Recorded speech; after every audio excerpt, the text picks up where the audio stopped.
12वी राज्यशास्त्रासाठी 12वी राज्यशास्त्र या विषयाचा हा पहिला व्हिडिओ. माझा हेतू मुळीच नाही आहे की पैसा कमवणे किंवा काही, परंतु बसल्या बसल्या काही काम असावा ह्यासाठी हा राज्यशास्त्राचा पहिला व्हिडिओ.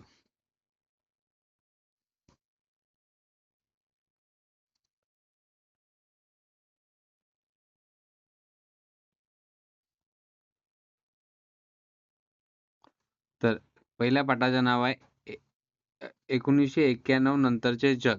1991 नंतरचा जग.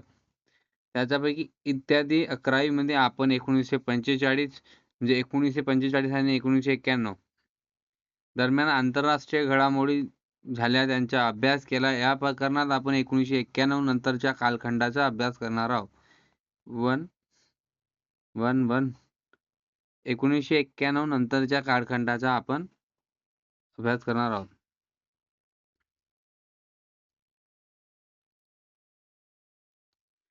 नोव्हेंबर 1989 मध्ये बर्लिनची भिंत पडली आणि सोव्हिएत रशियाच्या विघटनाची सुरुवात झाली.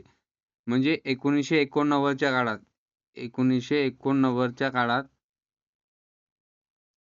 जेव्हा बर्लिनची ही जी भिंत आहे, हे उत्तर बर्लिन आणि दक्षिण बर्लिन अशा दोन पद्धतीचे जर्मनीमध्ये विभाजन झालेले होते. ती जर्मनीची भिंत होती, त्याला आपण 1989 मध्ये बर्लिनची भिंत पडली आणि सोव्हिएत रशियाचे विघटन झाले. अखेरच शीतयुद्धाचा काळ संपला. शीतयुद्ध हा सोव्हिएत रशिया आणि अमेरिका या अशा दोन राष्ट्रांमध्ये होता आणि तो केव्हा संपला? जेव्हा बर्लिनची भिंत पडाली आणि 1989 मध्ये बर्लिनची भिंत पडाली तेव्हा तो संपला. अखेरच शीतयुद्धाचा काळ समाप्त झाला. अशा अमेरिका आणि सोव्हिएत रशियाच्या काळातील वर्चस्वाच्या लढाईवर आधारित पूर्व आणि पश्चिम असे जे जर्मनीचे दोन भागात विभाजन केलेले होते ते 1989 मध्ये संपले. तर आपण पाहिलं, आपल्याला MCQ वर आधारित जर्मनीची भिंत केव्हा पडली? तर जर्मनीची भिंत हे 1989 मध्ये पडली. तर शीतयुद्धाचा शेवट आणि नव्या राष्ट्राचा उदय. जेव्हा शीतयुद्ध संपला 1991 नंतर, तर त्यानंतर काय झालं? तर शीतयुद्धाच्या शेवट बरोबर अमेरिका आणि सोव्हिएत रशिया या दोन महाशक्तीच्या व्यापलेल्या आंतरराष्ट्रीय व्यवस्था संपुष्टात आली आणि याच काळात सोव्हिएत रशियाचे विघटन होऊन नवीन राष्ट्र निर्माण झाले. तर सोव्हिएत रशियाचे राष्ट्र निर्माण झाले. आता वर्तमान काळात म्हणजे 2026 मध्ये आपण जो युक्रेन शी लढाई बघितलं, रशिया आणि युक्रेन, युक्रेन हा राष्ट्र शीतयुद्धाच्या काळानंतर हा वेगळा झाला. कुठून? सोव्हिएत रशियापासून 14 राष्ट्र वेगळे झालेले होते.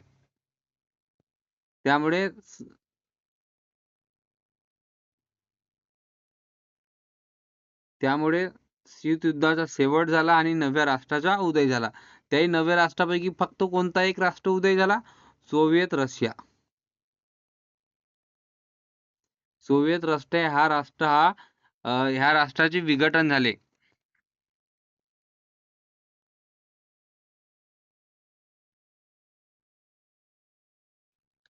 आता एक ध्रुवीय उदय म्हणजे ते का? पहिले अमेरिका एक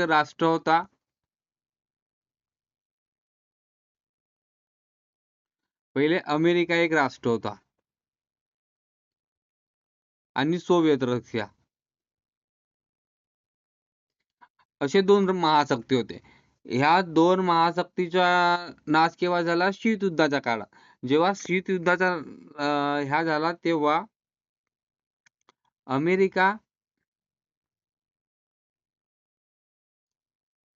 अमेरिका ही सोव्हिएत रशिया यातील शीतयुद्ध संपल्यानंतर द्विपक्षीय संपुष्टात आले. म्हणजे द्विपक्षीय म्हणजे कोणते? सोव्हिएत रशिया आणि अमेरिका असे दोन पक्ष होते.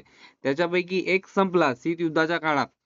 पुढे अमेरिकेचे वर्चस्व आलेली एक ध्रुवीय आंतरराष्ट्रीय व्यवस्था उदयास आली. आंतरराष्ट्रीय पातळीवर मोठ्या प्रमाणात आता अमेरिकेच्या जेव्हा शीतयुद्ध संपला तेव्हा एक ध्रुव पक्षता आली, परंतु सध्या ते एक ध्रुव पक्षीयता नाही. 2026 मध्ये ते एक ध्रुव नाही आहे. ते केव्हा झाली होती? शीतयुद्धाच्या नंतर. शीतयुद्धाच्या नंतर काय झाली होती? कारण त्यात सोव्हिएत रशियाचे विघटन झाले होते. त्यामुळे अमेरिका हा एक ध्रुवीय उदय झाला. तर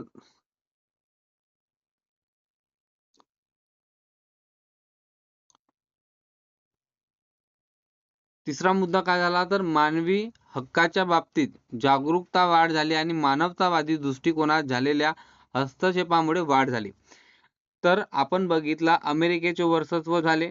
शीतयुद्ध संपला. 1991 नंतर शीतयुद्ध संपला. शीतयुद्ध संपला, त्याचा एक फायदा झाला की एक ध्रुवीय पद्धत झाली आणि त्याच्यासोबत मानववादी हक्क आणि मानवतावादी हस्तक्षेपाला सुरुवात झाली. म्हणजे मानवाच्या हक्काला प्राथमिक भूमिका देण्यात आली.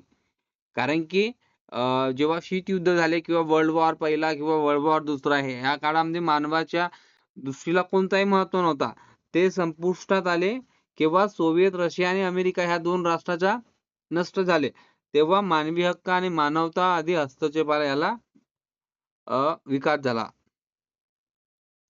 आतापर्यंत मानवतावादी आणि एक ध्रुव एक ध्रुवीकरण एक ध्रुव कोणाचा? तो अमेरिका या राष्ट्राचा. त्याच्यासोबत काय झाला? चौथा, 11 सप्टेंबर 2001 ला अमेरिका विरुद्ध झालेल्या म्हणजे 2001 पर्यंत त्याचा परिणाम पडला. 1991 नंतरच्या झालेल्या काळात आपण 1991 नंतरचा ज्या काळ घडला त्याच्यात बघत आहोत.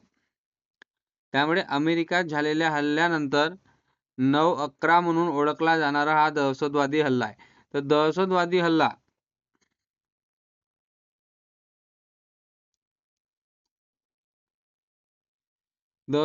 हल्ला हा 2001 मध्ये अमेरिकाच्या विरुद्ध हा झालेला एक हल्ला होता.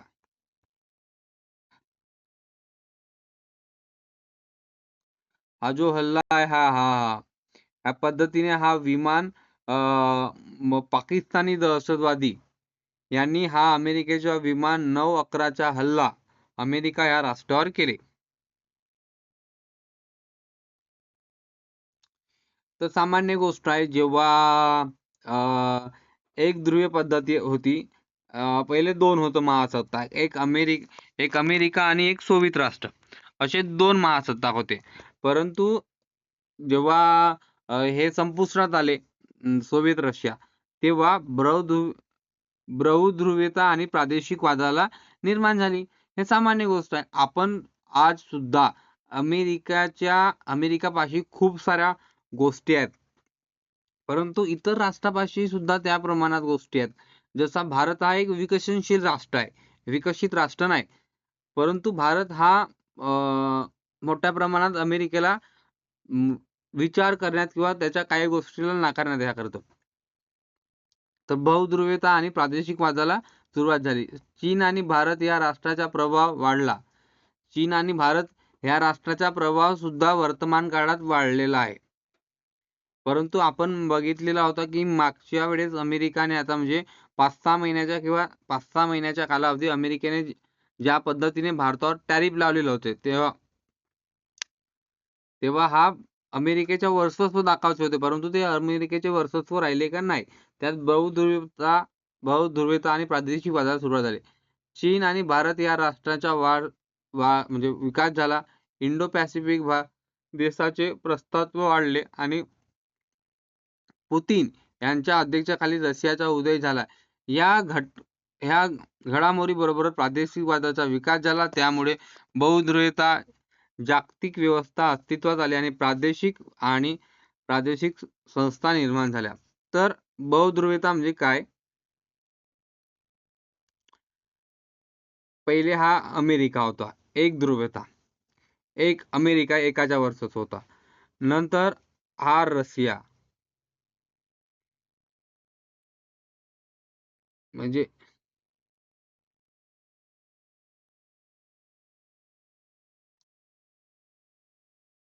हा रशिया आणि हा अमेरिका आणि हा भारत आणि हा चायना. पहिले हा एक अमेरिका हा एक राष्ट्र होता, एक ध्रुव झाला होता. नंतर त्याची टक्कर देण्यासाठी रशिया झाला आणि त्याचबरोबर 1939 मध्ये भारताला जेव्हा स्वातंत्र्य मिळाला आणि भारताचे ज्या पद्धतीने विकास 2026 मध्ये होत आहे, आर्थिक वाढ होत आहे, जीडीपी ग्रोथ होत आहे, आपले सॉफ्ट पॉवर वाढत आहे, ज्या पद्धतीने जो विकास होत आहे त्यामुळे प्रादेशिकवादाला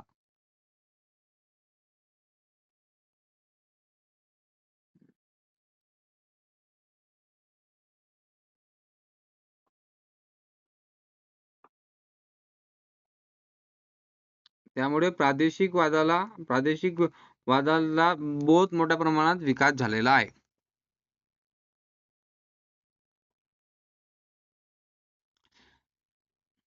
शीतयुद्धाचा शेवट झाला. शीतयुद्धाचा शेवट आणि नव्या राष्ट्राचा उदय. 1989 मध्ये पूर्व युरोपातील क्रांती घडल्या. त्यामुळे आंतरराष्ट्रीय संबंधात दोन महत्वाचा प्रभाव वाढला. पहिला म्हणजे स्वयंनिर्णयाचा हक्क. कोणताही राष्ट्र असो त्याला स्वयंनिर्णय फार महत्वाचा असते. आधारिक वांशिक राष्ट्रवादाची संकल्पना आग्रह आली आणि दुसरे ध्रुवीकरणाचे अस्तित्व आलं. अमेरिका, सोव्हिएत रशिया या दोन महासत्ता अस्तित्वात आल्यामुळे ध्रुवता ध्रुवता दू अबाधित होत्या. सत्ता ह्या दोन्ही केंद्राबरोबर जग आणि विभाजन होते. सोव्हिएत रशियाच्या विघटनामुळे एक महासत्ता लुप्त पावली आणि जागतिक ध्रुवीकरणाचे नष्ट झाला. तर साधा गोष्ट आहे. शीतयुद्ध आपल्याला माहित. शीतयुद्ध म्हणजे काय सांगता? शीतयुद्ध म्हणजे अशी परिस्थिती असते की जेव्हा वाटते की आपल्याला युद्ध होणार, परंतु ते वास्तवात युद्ध होत नाही. त्याच्यामध्ये आपण बाण बून किंवा बंदुकी असे मारत नाही. फक्त आपण शीतयुद्ध होईल बा अशा तयारीत असतो. तेव्हा 1989 मध्ये अमेरिकेमध्ये क्रांती झाली. युरोप जर्मनी हा राष्ट्र युरोप खंडात येते. तेव्हा त्याच्यात काय झाली, पूर्व आणि पश्चिम जे जर्मनीचे विभाजन होते ते नष्ट झाले आणि तेव्हा ते नष्ट झाल्यावर त्या राष्ट्रांना म्हणजे आपल्यासाठी का महत्वाचं आहे,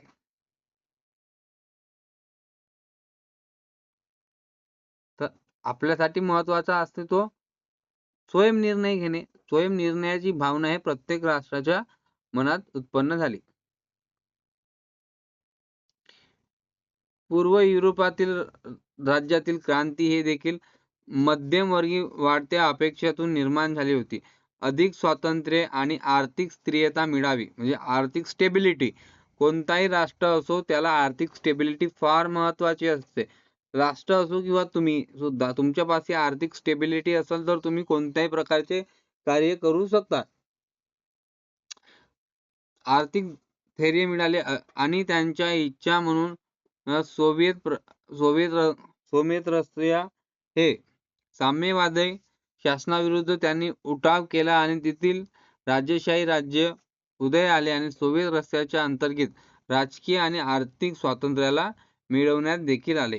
म्हणजे सोव्हिएत रशियामध्ये सुद्धा उदय झाला. तेव्हापासूनच तर ते राष्ट्र उदय झाले आणि त्याचा परिणाम शीतयुद्धानंतर जो युक्रेन वेगळा झालेला होता त्याचा सुद्धा परिणाम तुम्ही आता वर्तमान काळामध्ये सुद्धा पाहत आहात.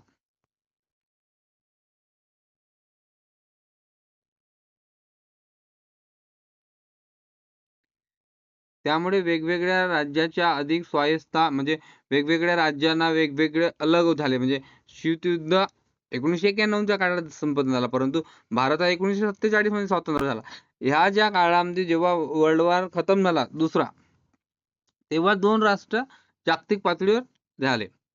त्यामुळे वेगवेगळ्या राज्याचे अधिक स्वायत्त, म्हणजे प्रत्येकाला वाटू लागला का मी इंडिपेंडेंट व्हा, मी स्वतंत्र व्हा, म्हणून आग्रह धरून कालांतराने स्वातंत्र्याची माग झाली. प्रत्येक राष्ट्रामध्ये ब्रिटिशांची सत्ता होती ते नष्ट करण्यात आले. त्यामुळे विविध प्रदेशातील लोकसमूहाच्या वांशिक अस्तित्वाला प्रबळ होऊ लागल्या. यामुळे वांशिक अस्मिता आधारित स्वातंत्र्य राष्ट्र निर्मितीच्या मागण्या होऊ लागल्या. मोठ्या प्रमाणामध्ये स्वातंत्र्य निर्मितीच्या मागण्या होऊ लागल्या. त्याच्यापैकी एक आहे चेकोस्लोव्हेकिया, चेक गणराज्य, स्लो गणराज्य ह्या 2 राष्ट्रांमध्ये विभाजन झाले आणि युगोस्लाव्हिया विघटन होऊन क्रोएशिया, स्लोवेशिया, सर्बिया, बोस्निया हर्जेगोविना, उत्तर मेसिडोनिया, मॉन्टेनेग्रो अशी विविध राष्ट्र उत्पन्न झाले. एक महत्वाचा असा की हा जो आहे हा उतारा फार महत्वाचा आहे, कारण की आपल्याला याच्यावर प्रश्न केले जाते की अमुक राष्ट्रामधून किती राष्ट्राचा विघटन झाला, तर याच्यापैकी आपल्याला जेमतेम 4 तरी लक्षात असावा. मी नंतर दाखवणारच आहे प्रश्न कशा पद्धतीने तिथं. तर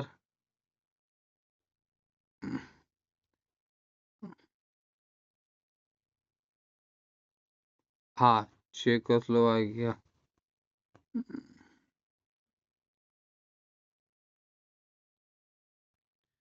सोव्हिएत रशियाच्या विघटनामुळे काही नवीन राष्ट्र उदयास आले.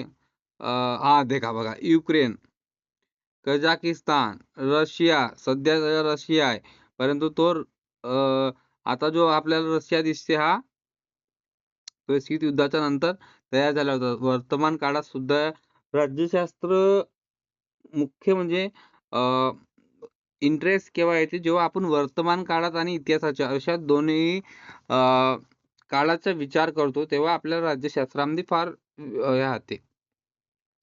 Armenia, Moldavia, Estonia, Latvia, Lithuania, Georgia, Tajikistan, Kyrgyzstan, Belarus, Uzbekistan, Turkmenistan, Ukraine, Kazakhstan आणि रशिया असे 1 2 3 4 5 6 7 8 9 11 12 13 14 15 असे सोव्हिएत रशिया या राष्ट्राचे एकूण किती राष्ट्र निर्माण झाले? 15. हे हे हे हे हे सुद्धा म्हणजे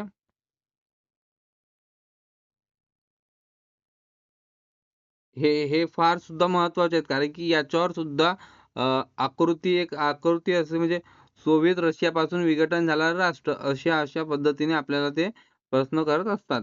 त्यासाठी यांचे नाव सुद्धा लक्षात असणे फार महत्वाचे आहे. हा जे का सोव्हिएत रशियाचे पूर्वीचे देश, म्हणजे हा एवढ्या मोठ्या प्रमाणात हा सोव्हिएत रशिया हा राष्ट्र होता, परंतु या राष्ट्रापासून सध्या म्हणजे त्या काळात 1991 15 राष्ट्र 15 देश हे वेगळे झालेले आहेत.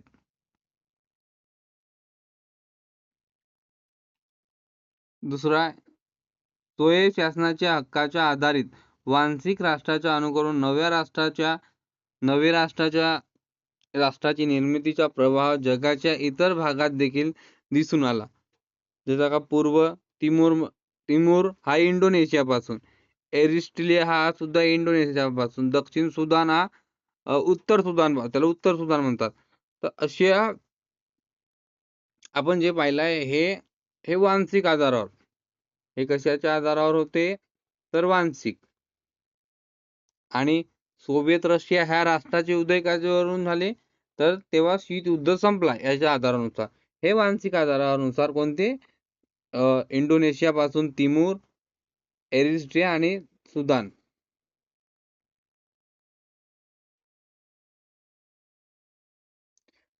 आजही वांशिक राष्ट्रावर आधारित स्वातंत्र्य राज्याची मागणी करत आहेत. स्पेन मधून कॅटोलिया, सर्बियापासून स्वातंत्र्य हवे आहे असे युरोपातील काही देशांना वाटतो. त्यापैकी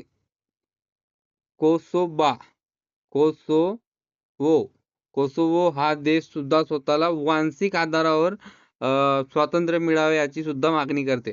रशियापासून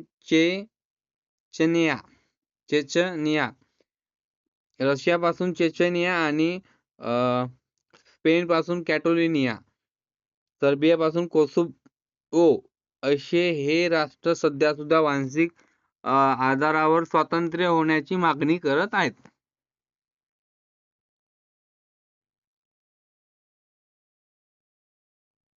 एकध्रुवीय जागतिक व्यवस्थेचा उदय. 1990 नंतर इराण कुवेतवर आक्रमण करून कुवेतच्या भूप्रदेशावर ताबा मिळवला. कोणी? इराणने. याच्या पळपळताड म्हणजे जेव्हा 1991 इराणने कुवेतवर आक्रमण केला, आता सुद्धा अमेरिकेने इराणवर आक्रमण केला.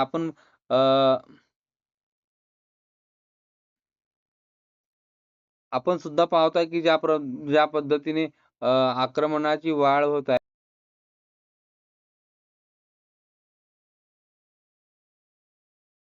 1991 मध्ये इराणने कुवेतवर आक्रमण करून कुवेतच्या भूप्रदेशावर ताबा मिळवला. त्याची पडसाद जागतिक पातळीवर झाली. संयुक्त राष्ट्राने या प्रकरणाची दखल घेण्यात यावर चर्चा केली. कोणी चर्चा केली? संयुक्त राष्ट्राने किंवा इराणने कुवेतवर आक्रमण केला. कोणी कोणावर आक्रमण केला? इराणने कुवेतवर आक्रमण केला. तेव्हा कोणा संरक्षणाची बाजू मागला? संयुक्त राष्ट्र यांनी. इराणी विरुद्धच्या कारवाई पुढाकार घेत अमेरिकेने एका बहुराष्ट्रीय सैनिकाचे नेतृत्व केले. अमेरिका हा कोणाकडे झाला? इराणच्या बाजूला झाला. ह्या युद्धामुळे कुवेतच्या इराणच्या ताब्यात सुटला. कोणाच्या मदतीने कुवेत सुटला? तर अमेरिकेच्या मदतीने इराण हा देश कुवेतच्या पासून सुटला. ओके. अमेरिकेचे तत्कालीन राष्ट्राध्यक्ष जॉर्ज बुश सिनियर, त्याची नंतर सांगतो मी, यांचा एक नैतिक विचार आहे. या नव्या जागतिक परिस्थितीत न्यू वर्ल्ड ऑर्डर अशी संकल्पना वापरण्यात आली. जॉर्ज बुश सिनियर यांनी कोणती न्यू ऑर्डर हे संज्ञा केव्हा वापरली किंवा हे व्याख्या केव्हा वापरली? जेव्हा इराण याने म्हणजे इराणने कुवेतवर आक्रमण केले तेव्हा. अमेरिकेच्या या कृतीला जागतिक पातळीवर पाठिंबा मिळाला. कोणाचं? सामान्य गोष्ट आहे किंवा या सोव्हिएत, रशिया, चीन, नाटो मधील सामान्य देश, इस्रायल आणि अरब हे यांनी सुद्धा कोणा पाठिंबा दिला? अमेरिकेला पाठिंबा दिला, कारण इराणने कुवेतवर आक्रमण केलेला होता.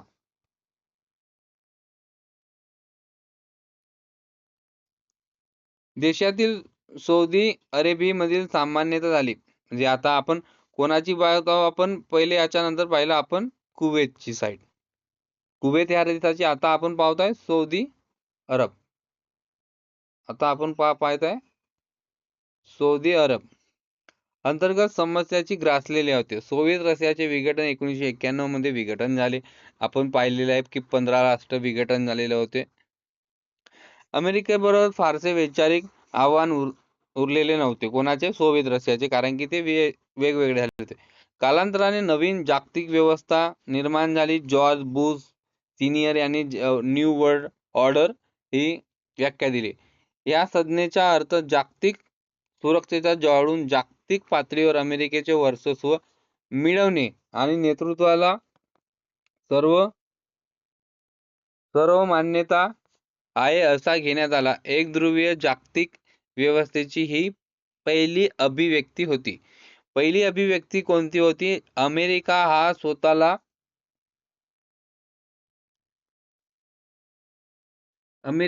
स्वतःला नेहमी काम तयार आपल्याला स्वतःचा वर्चस्व कसा निर्माण करता येते याच्यात प्रयत्नामागे तो असतो. कोणतं काम केलं त्यांना, म्हणजे अमेरिकेने स्वतःचा वर्चस्व निर्माण यावा, तेव्हा तो कुवेतच्या साईडला आला, कुवेतच्या बाजूला झाला.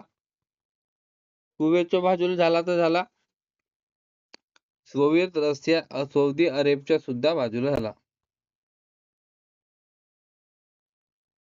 हा बघत आहे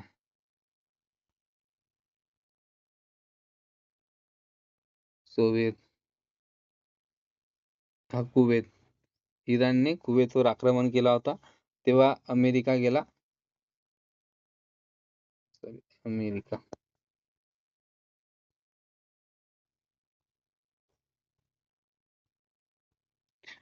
जागतिक आता एक प्रबळ राष्ट्र म्हणून अमेरिकेचा उदय झालेला होता. ओके. आता मी अ, अ, पहिले दोन राष्ट्र होते. एक अमेरिका आणि एक सोव्हिएत रशिया. ओके. तर ह्या सोव्हिएत रशियाचे झाले 15 विभाजन. एक पेज.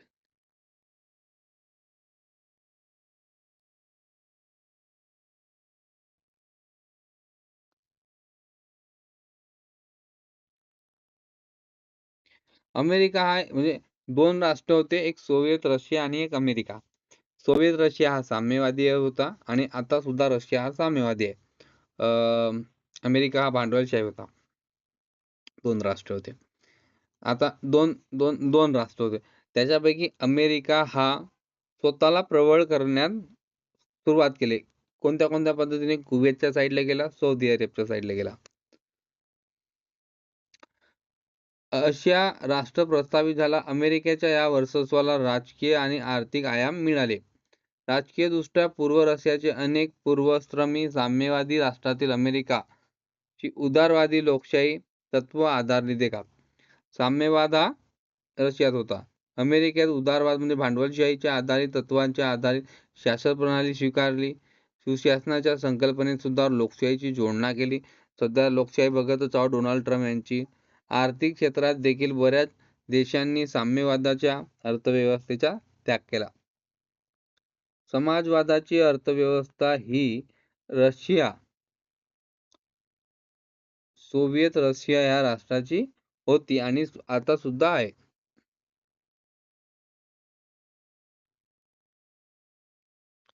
अमेरिकेने वर्चस्वाला आणखी एक महत्त्वाचा पैलू होता. Soft power. सॉफ्ट पॉवर म्हणजे सैनिकाचा वापर न करता सॉफ्ट पॉवर हा प्रभाव आर्थिक, सामाजिक, सांस्कृतिक आणि इतर म्हणजे सॉफ्ट पॉवर म्हणजे का?